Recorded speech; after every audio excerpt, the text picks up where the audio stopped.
রংপুরের বীরগছা উপজেলায় কল্যাণী ইউনিয়নের গৃহবধূকে গাছের সঙ্গে বেঁধে রাতভর নির্যাতন করা হয়েছে। এ ঘটনার ভিডিও সামাজিক যোগাযোগ মাধ্যমে ছড়িয়ে পড়লে এলাকায় ক্ষুব্ধ প্রতিক্রিয়া সৃষ্টি হয়। রোববার সকাল পেরিয়ে গেলেও এখন পর্যন্ত পুলিশ কোনো ব্যবস্থা নেননি।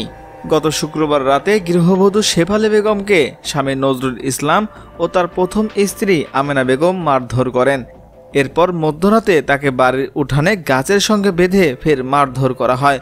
ভোরে ওই গৃহবধূর চিৎকারে প্রতিবেশীরা এগিয়ে আসেন। এ সময় স্থানীয়রা ঘটনার ভিডিও ধারণ করে সামাজিক যোগাযোগ মাধ্যমে ছড়িয়ে দেন। পরে গণমাধ্যম কর্মীরা ঘটনাস্থলে গেলে প্রতিবেশীরা গৃহবধূর হাতের বাঁধন খুলে দেন। ভুক্তভোগী ওই গৃহবধূ বলেন, একই উপজেলার পাওটানা হাটের নিস্তাজ গ্রামে তার বাড়ি। বিয়ের পর থেকে প্রায় তাকে নির্যাতন করেন স্বামী ও সতীন আমেনা। এ কারণেই তিনি তার স্বজনদের কাছে প্রায় 1 বছর ধরে আশ্রয় ছিলেন। শুক্রবার রাতে তিনি স্বামীর বাড়িতে এলে স্বামী নজরুল ইসলাম বলেন তাকে তালাক দিয়েছেন। এ সময় তালাকের কাগজ দেখতে চাইলে তার উপর নির্যাতন শুরু করেন তারা দুজন। স্থানীয় ইউনিয়ন পরিষদ সদস্য শাহিন মির্জা সুমন বলেন, ঘটনাটি খুবই দুঃখজনক।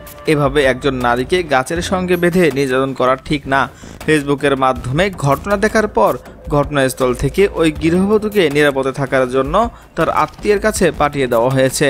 তবে অভিযুক্ত নজরুল ইসলামের ফোন বন্ধ থাকায় তার কোনো বক্তব্য নেওয়া সম্ভব হয়নি।